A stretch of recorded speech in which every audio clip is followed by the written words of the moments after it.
যে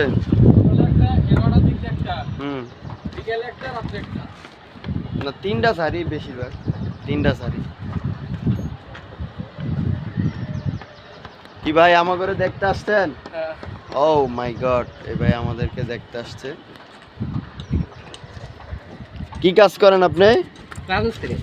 রাজমিস্ত্রি কাজ করেন? আপনার নাম কি? মোহাম্মদ কুদ্দুস আলী।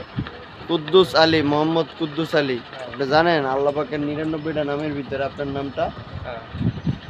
শুকরিয়া আদায় করেন, বেশি বেশি শুকরিয়া আদায় করবেন, কারণ দেখছেন আপনি কয় তলার উপরে আছেন এখন? 12 তলা। এই ভাই এখন 12 তলার উপরে আছে। এই হাইটা হাইটা আসছে, ওই মালিকের কাজ করতেছে আজকে ভাই। তো সবাই ভাইদের জন্য দোয়া করবেন, সবাই একটু ভালোবাসা দিবেন আমাকে। আমি মধ্যবিত্ত পরিবারের সন্তান রে ভাই, কষ্ট করে কাজ করে খাই।